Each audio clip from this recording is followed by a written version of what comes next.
Hello, everybody. And I think it is fair to say that retail in South Africa is one of the economy's most important sectors. It employs millions of people and it sits at the nexus, it sits at the crossroads of consumer confidence, supply chain, technology, skills, and leadership. There's no doubt that consumers are becoming a lot more price sensitive, but they're also becoming a lot more choosy and a lot more sensitive. They're convenience driven, and in that respect, the sector is being forced to adapt very, very quickly. And in that respect, it makes talent development absolutely critical and essential to this entire equation.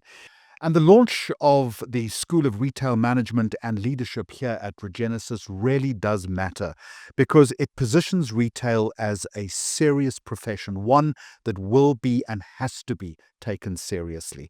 So, in this conversation, I'm going to ask three questions. What is happening in South African retail right now? What are the biggest opportunities and what are the biggest risks? And then the third one is, how do we fix that? How do we get it right? How do we prepare for a sector that is changing rapidly? And I want to introduce three guests to you. Tom Mkhwanazi is going to speak to sector development, skills, and the wider retail ecosystem. Nishen Munnisunker is the Chief Executive Officer of Regenesis Corporate Education. He's going to unpack the vision behind the new school. And Nazim Cassim is the Chief Executive Officer of the Retail Institute of South Africa. And he's going to explore in some detail what professionalisation means for the industry and why a well-structured career in this respect matters. Well, gentlemen, a very warm welcome to you as we discuss a very important topic regarding South Africa's economy. And let me suggest to all of you that South African retail recently has shown remarkable resilience, but obviously, like many other sectors, is also facing very clear headwinds. What am I talking about? Weaker confidence, margin pressure, change in consumer behavior. When each of you looks at the sector, and Tom, I'm coming to you first of all, when each of you looks at the sector, what do you see as the single biggest story that is shaping retail in 2026 and moving forward? From a skills development point of view, that we do require skills in the sector. I work for a skills development agency. And secondly is that we finding that there's a cross-pollination that is taking place. So the sector is not only affected by the fact that it's struggling with fintech, it's struggling with other sectors that we never used to be part of what is called retail sector. So it means therefore you need to focus on ensuring that you in your skilling process you really skill people, and obviously you're finding that e-commerce, omnichannel, and all the issues that are related to 4.4 are affecting the sector. So you need to then upskill the people that are in the West, how to skill them, but also the new people that are coming through are really skilled so that they can be able to take the challenge and deal with the customer experience that is required currently. And obviously, skills is such a catch-all phrase, and we're going to delve a little deeper into what specific skills you're talking about. But Nazim, to you, if you look at the single biggest story that's shaping retail in South Africa right now, skills aside, where's your head? Yeah, I think.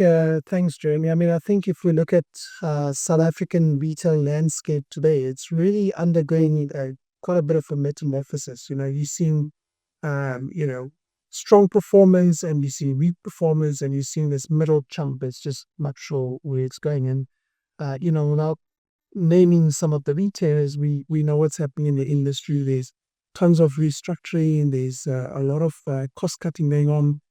Supply chain is becoming the new conversation point, etc. But in my mind, clearly what I'm seeing happen, specifically having spent over 2 decades in the sector, I'm seeing retail sort of bifurcating into two distinct spaces. The one being value-driven retail, boxes, you say, better with the CTLA in consumer. And the other starting to become more... And very successful. Very successful. And the other that's drawing the attention is sort of platform premium retailing, ShopRite, Woolies, etc. And what we had is this middle wedge just disappearing, but the likes of Pick and Pay, etc., that are just getting squeezed on both ends. And clearly, in the next 3 to 5 years, I kind of see that happening where you now got this way too distinct formats that's clearly identifiable. Coming back to Tom's point of departure, though, I think that the retail talent is very different in terms of needs for both the core formats, if you want, for discussion. And I don't think that our capabilities are ready for that. I don't think we've trained. I mean, in the value retail, you've got focus on expense control, focus on inventory management, etc. Whereas on the premium side, we're looking at customer experience, omni-channel, knowledge of data, etc. And when you've got inexperience matching these challenges, I think for me, that's the biggest factor that we now need to resolve. And that's exactly what hopefully we can discuss today. Absolutely critical. And Nishan, to you, it all comes down to a changing environment and the way in which that environment is populated and the different skills, to use Tom's word, and how those are going to migrate into the sector. Is that what you see as the biggest difficulty or challenge facing retail right now? No, 100%. And I think a lot of this change is being driven by the consumers themselves, right? The changing consumer behavior in terms of how they consume retail products or how they interact with the retailers.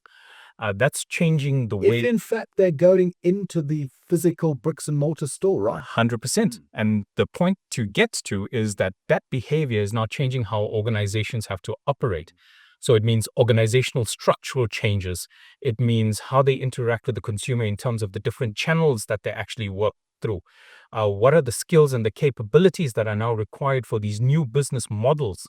And that's where the learning environment needs to align, because with all of these changes, these individuals need the skills and capabilities to align very quickly. So for me, I think very simply, all of the things that the gentleman mentioned, all driven by the consumers themselves. I have to tell the three of you that I was in a big retail store earlier today for the first time, probably in about 3 months. And I do so much of my shopping online these days. I was actually quite overwhelmed by the experience. Glad to get back to my laptop. I was absolutely delighted to do that. So, Tom, what kind of different skills are we talking about then? Obviously, you need a lot of data analysts and people that are working in the background to understand it in terms of what sort of a customer is,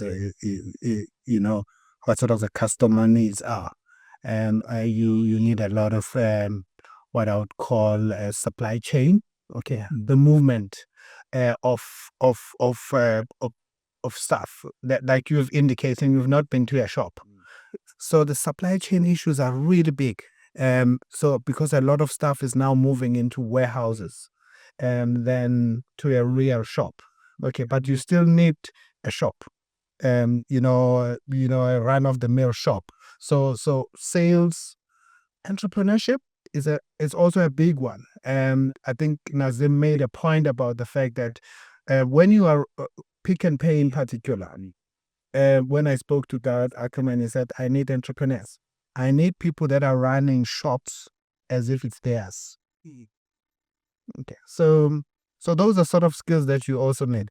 But also traditional skills, by the way, you still need them, like a baker and a butcher. And especially in small retail where people want to go and they just want to buy meat and buy cakes and all those. Many others. I will not be able to exhaust them. But I think the 3 that I started with are really quite important currently. And Nazim, to that point, it's become a data game now, right? Absolutely. And I think that, as you can see, the development of platform retail and ShopRite, and then if you look at the 60/60 performance, I mean, they're up to 760p, I think, points of presence now. And I think more and more understanding, to Tom's point, the ability to not just read data, but it's real-time data. Yeah. And, the questions we better ask is that we skilled RT of it, because if we haven't, what happens is not the skill itself, but the fact that they sit there overall, because it's not just reading data, it's the integration of AI, it's the integration of new ways of being able to understand consumer behavior and in real time. So better interpretive analysis, and that, Nishan, means a different kind of person entirely that is going into that space. Who is that person, do you think? That's an interesting question, Jeremy. And one of the things is the environment is changing so rapidly. The skills and the people that we had in the past is not necessarily the people that we need now. So if I had to look at the individuals that we need in a retail space now, as the technology comes into play, robotics, artificial intelligence, those mundane tasks like packing shelves and that sort of thing can be taken over by robotics. So now we're looking at individuals that are, and you mentioned it earlier on, that have the ability to analyze data, understand the data, and then start shifting models based on the data that's there. Individuals that have consumer design skills. When I say consumer design, I'm talking about consumer design when it comes to things like the products that consumers consume.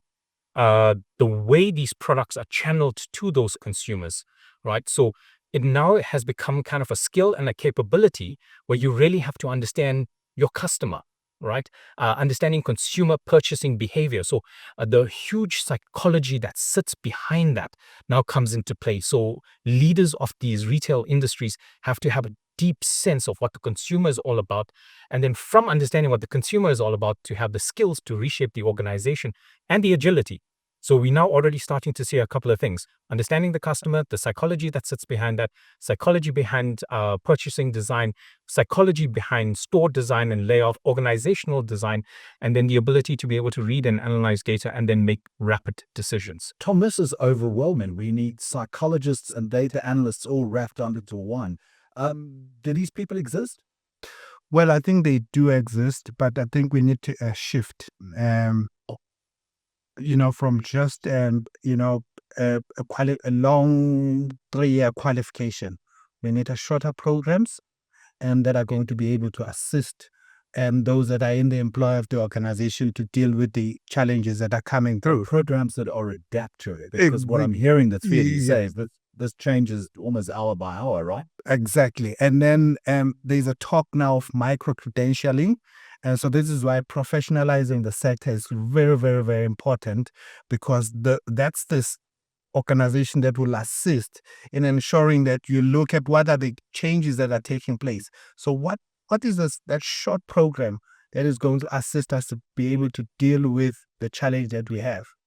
Qualifications, by the way, are becoming have now become, their span is becoming shorter and shorter.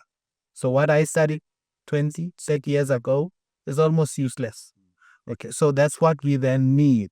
So that is why, while we take young people into colleges, universities, and studying, and have taken them through colleges, we need these organizations that are going to be looking at continuous professional development and ensuring that we're moving with the times. So, Nazim, the retail industry is obviously aware of the way in which the landscape is changing and changing quickly. Are they up to it? Do you think that they're rising to meet the challenge and are embracing the way in which operational capability and capacity is to change? Yeah, I think that's an interesting question, because it kind of borders on what Tom is now starting to mean toward, which is professionalization. And I think the industry in and of itself, it's for decades, as we know it, is one of the largest employers, has never actually been structured as a profession. By and large, people enter the industry, etc. Wasn't the first choice, is what you're saying. Correct. I mean, almost as a fallback. So entering retail wasn't by design. It kind of comes in as a fallback, and so we've always treated retail as work, not as a career system. And I think therein lies the challenge now, because when you look at retail employing millions of people, contributing the level that it does to GDP, and almost sitting at the center of the consumer economy, but it's never seen itself as a system. It sees itself as stores, roles, and jobs. You've got to look at this and understand the paradox it's creating, because you've got one of the largest sectors with one of the least designed career pathway systems. And I think we're now at a challenge where retail has to understand that this is now sort of a fragmentation that gets created from this, because essentially what you've got is there's no clear pathway, there's no consistent performance expectation, and there's no visibility of the longer term. How do I get to the next level and how do I progress? And so retailers have been almost responding or responding to needs based on the kind of skill sets they need. But professionalization changes that, because professionalization brings in structure, it brings in recognition, and it brings in clear visibility of progression. And it's not dissimilar to the professionalization of other sectors that we see in terms of law or medicine, etc., where there's clarity of expectation. There is a specific performance expectation from someone with a designation, with a qualification, who understands what they're expected to do. And I think retail has been talking, and Tommy will tell you this from the sector. The buzzwords being professionalization, but the how to go about doing that and professionalizing the sector is what they've been involved in. Is to try and understand how do we now start to build progressive career pathways, and those are some of the things that the sector needs to now start deeply looking into. Well, Nazim, let me introduce you to someone who can do exactly that. Nishen. This is exactly why the Regenesis School of Retail is in existence. This phrase, the career system. Yeah, I like that. I think that's important.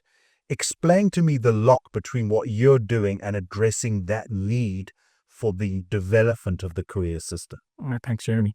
And it's actually an important question, and it's the crux of what we actually are doing, right?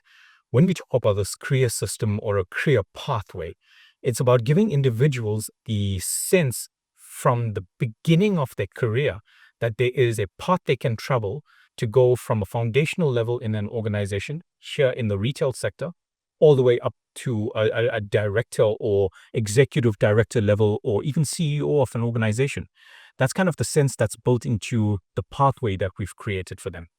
And in this sense, we've got academic programs aligned to particular designations or levels, and we've designed the program in such a way that an individual coming in as a floor assistant can actually visualize his path to a very senior level. Coming in as a junior, stepping out of school, and looking for the best opportunity to get into the workplace. And which way can he actually do that? How can he get up this ladder? So the programs are designed exactly like that, in partnership with QCTO as well as CHE. Well, not in partnership with them, but we've designed it with qualifications that come through from those different educational houses or bodies. QCTO being the trade and occupational body, CHE being the Center for Higher Education, and spanning it from an NQF level 3 all the way to an NQF level 9. So that is kind of giving you the very sense that you can need from very early on, the levels you're going to move through, how you're going to achieve it, what the requirements are. So all of that is clear, it's transparent. It's like somebody wanting to become a doctor. They know they have to do MBCHB. They know the level it is. They know the requirements to get in. They want to specialize. They know what is required to specialize. In engineering, you know your pathways if you want to be an engineer. The framework that we've created gives them the very same kind of confidence in a career. And Tom, does that give you the confidence in terms of future-proofing this industry? Definitely. Obviously, our role is to get everyone together, because we can get the sector together as a skills development authority. We can then get everyone together, because that's what we need. We need to have our ear on the ground on the changes that are taking place, working with all the partners in terms of what the CETA it was created for. And for us to then focus on those young people that are going in and that want to get into the wholesale and retail from a career guidance point of view. That's part of our job. So we've got a career guidance platform that we've set up, and we want to work with partners so that we can then share with young people before they even now get into a university and work with Nishen. And we're quite excited about the school, because it's the first time in South Africa that we have got a school that focuses on retail. Retail has just been, you add there and there and you put it together, and then someone, As Nazim said, fragmented. Yeah. Yeah. So we're really quite excited, and I don't know why South Africa never had it, because some of the countries like Egypt and Turkey have got a retail school, and we wanted to start at the level where they are indicating NQF level 2, which means it's almost at grade 10 level. Okay. So, gentlemen, as I start to wrap up this conversation, we've looked at the state of retail in South Africa. We've looked at what needs to be done. We've looked at the intervention, and we've looked at what retail needs. Let me end with the big shiny city on the hill, if I can. I want to get a sense of what the future of retail should look like if we have these kind of interventions. Nishen, let's go to you first of all. What do you envisage? So this big shiny city is where individuals are able to shop At good prices, yeah. at good prices at the click of a button. All right. I mean, it's all about convenience. It's all about what I want and centering everything on myself. So if you as the retailer understands me as the client and what I want and how I shop at the click of a button, because life is getting more inconvenient every day. Work takes so much of time. So if you understand me, that's fantastic, because if I click a button, my shopping is delivered to my home. It saves me a whole lot of time. It's probably 2 hours that I really didn't have to start off with. I could dedicate that to something else. Family, help, who knows? So for me, the big shiny city is know me and give me the convenience I'm looking for to shop for what I want. Good answer, Nazim. Yeah, I Beat think that. I wanna perhaps see this from a different angle, and this is not about what the retailers need to do. This is about the reality of the ground that we're talking about, which is the people development, and they all touch on some aspects of it. And I quite like to tee off from where Tom was heading in terms of the last ways that he raised. The school of retail is important. Firstly, retail is not be seen as a faculty. When students leave school, they go to university and they are greeted with faculty of medicine, faculty of law, faculty of science, etc. And there's direction, because those faculties then absorb them in, and there's clarity. And there's a dedicated career There's path, a right? dedicated career path. And I think the school of retail is reimagining that. And what we're trying to do now is allow the pathway to start at that entry level, NQS level 3, is to say, here's a faculty of retail, and did you know in this retail world, this is the gradation of different roles that you could have inside of the sector, and this is what the sector can do for you. And once that it becomes clear to the individual, they embark on an education program, etc. What's clear is how we explain it a little bit differently, or how I'd like to explain it a little bit differently, is something we call the career value chain. And every retailer knows what a value chain is. I mean, it's raw materials going to production, going to distribution, get to the stores, go to the customer kind of thing. And I think your career is in a similar way. It starts with education. It goes into training. From training, it moves to your experience, then performance and recognition, and then leadership. And when you break that at any level, if it's disjointed, if it's fragmented, your career falls apart. And I think what we've done is we built a mechanism where the career value chain harnesses your progression to the system. It talks to you about get that education, translate that education into experience. Once you get that experience, move it into recognition. Once you get that recognition, and so this isn't a once off. It's evolutionary, because the way in which we've designed the career value chain is that it's an infinity loop. The retail sector is the one sector where you're able to progressively move from being a cashier to the CEO of a company. If we look at Willie's CEO as an example, coming in as the guy that delivers your mail in the mailroom to today being the CEO. And I can tell you honestly, I joined Massmart in 1990 as a packer, and I got from the shop floor to the boardroom. It's possible. But it is about giving you the clarity of that path and being able to define that for you. And I think if we summed up all of that, it's not about the big shine on the hill and it's not about where we're heading. It's about how do we now change the trajectory of how we've been looking at retail in South Africa to looking at it as a profession, looking at it at harnessing people into the right way, taking them through the career value chain, allowing them to see the skits involved, giving them clarity of what good looks like and how do I get to the next level. And that is how we built the system. And Tom, I'll give you the final word to you, and it's a good place to end. If we get that clarity that Nazim was talking about, you're going to have a far healthier sector, an aspirational sector for many people to come into, and that has a direct knock-on effect on growth in this country. That's what we need to be looking for. Young people need to look at this sector as sexy, if I have to use that word. It's a good word. And young people have to look at it as a career that they deliberately look at.